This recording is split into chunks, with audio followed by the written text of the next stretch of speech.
ಇದು ದಕ್ಷಿಣದ ಭಾರತದ ಕುಂಭಮೇಳ. ಅನ್ನ, ಅಕ್ಷರ, ಆರೋಗ್ಯ ಮತ್ತು ಆಧ್ಯಾತ್ಮಿಕದ ದಾಸೋಹದ ಕೇಂದ್ರ ಕೊಪ್ಪಳದ ಗವಿಮಠ.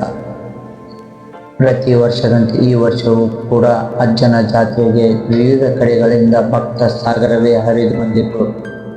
ಲಕ್ಷಾಂತರ ಜನಗಳ ನಡುವೆ ವಿಜೃಂಭಣೆಯಿಂದ ಸಾಗಿತು ಮಹಾರಥೋತ್ಸವ.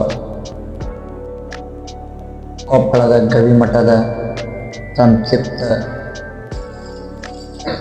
ಕೊಪ್ಪಳದ ಗವಿಮಠದ ಶತಮಾನಗಳ ಇತಿಹಾಸವನ್ನು ಹೊಂದಿದೆ. ಈ ಮಠವು ವಾರಣಾಸಿಯಿಂದ ಬಂದ ಶ್ರೀ ರುದ್ರಮುನಿ ಶಿವಯೋಗಿಗಳು ಈ ಮಠವನ್ನು ಸ್ಥಾಪನೆ ಮಾಡಿದರು.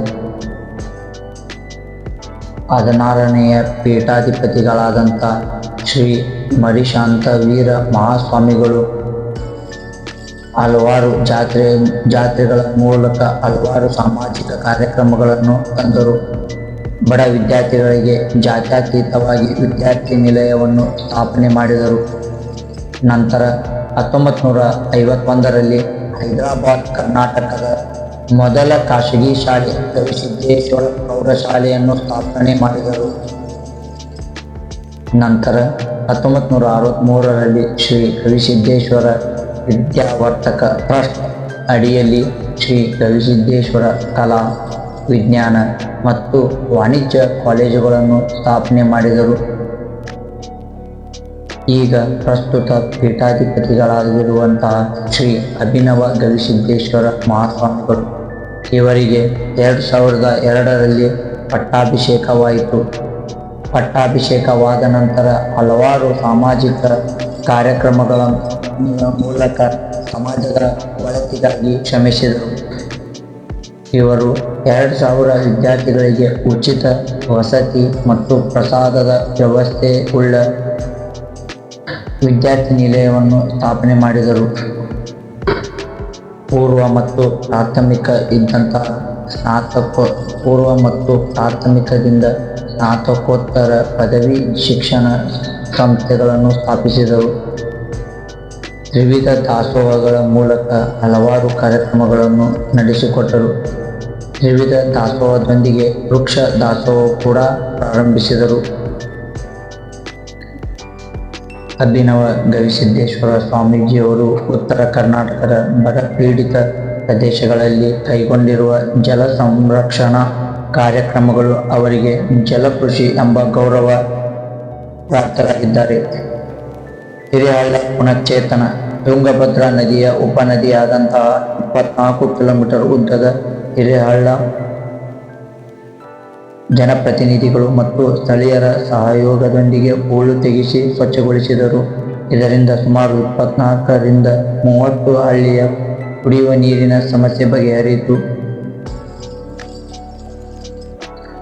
ಸ್ವಾಮೀಜಿಗಳು ಕೇವಲ ಭೌತಿಕ ಕೆಲಸಗಳನ್ನಷ್ಟೇ ಮಾಡದೆ ತಮ್ಮ ಪ್ರವಚನಗಳ ಮೂಲಕ ಜಲ ಸಂರಕ್ಷಣೆಯ ಬಗ್ಗೆ ಜನರಲ್ಲಿ ಸಾಮಾಜಿಕ ಪ್ರಜ್ಞೆ ಮೂಡಿಸಿದರು. ಮಠದ ವತಿಯಿಂದ ಲಕ್ಷಾಂತರ ಗಿಡಗಳನ್ನು ನೆಡುವ ಮೂಲಕ ಪರಿಸರ ರಕ್ಷಣೆಯೂ ಕೈಗೊಂಡರು.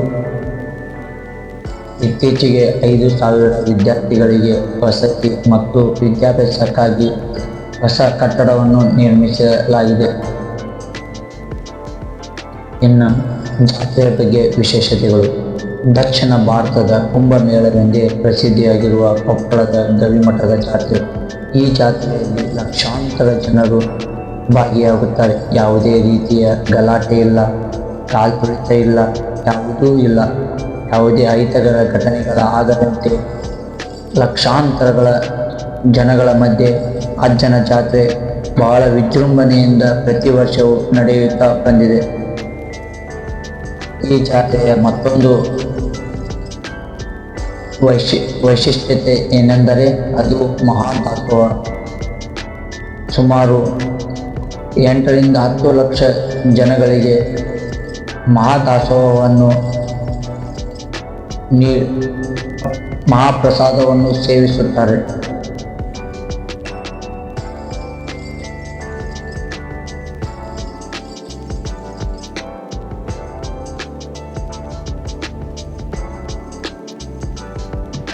ಈ ವರ್ಷದ ಜಾತ್ರೆಯ ವಿಶೇಷತೆ, ಮಹಾದಾಸೋಹದಲ್ಲಿ ಸುಮಾರು ಲಕ್ಷಾಂತರ ಜನರು ಮಹಾಪ್ರಸಾದವನ್ನು ಸೇವಿಸುತ್ತಾರೆ. ಈ ವರ್ಷವು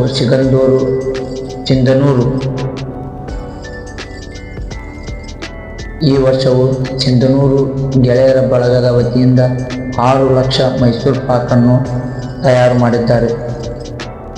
ಶ್ರೀ ಗವಿಸಿದ್ದೇಶ್ವರ ಜಾತ್ರಾ ಮಹೋತ್ಸವ 2026 ಮಹೋತ್ಸವದ ವಿವರಗಳು. ರೊಟ್ಟಿ 18 ಲಕ್ಷ, ಬುಂದೆ 25 ಕ್ವಿಂಟಲ್, ಮೈಸೂರು ಪಾಕ್ 175 ಕ್ವಿಂಟಲ್, ಶೇಂಗಾ ಹೋಳಿಗೆ 62 ಕ್ವಿಂಟಲ್, ಮಾದಲಿ 467 ಕ್ವಿಂಟಲ್, ಜಿಲೇಬಿ 5 ಕ್ವಿಂಟಲ್, ಕರ್ಚಿಕಾಯಿ 7 quintal, soan papdi 155 kg, badami puri 1 kg 1 quintal. ಹೀಗೆ ನಾನಾ ರೀತಿಯ ಮಹಾಪ್ರಸಾದವನ್ನು ಸೇವಿಸಿ ಜನರು ಅಜ್ಜನ ಜಾತ್ರೆಯಲ್ಲಿ ಪುನೀತರಾಗಿದ್ದಾರೆ.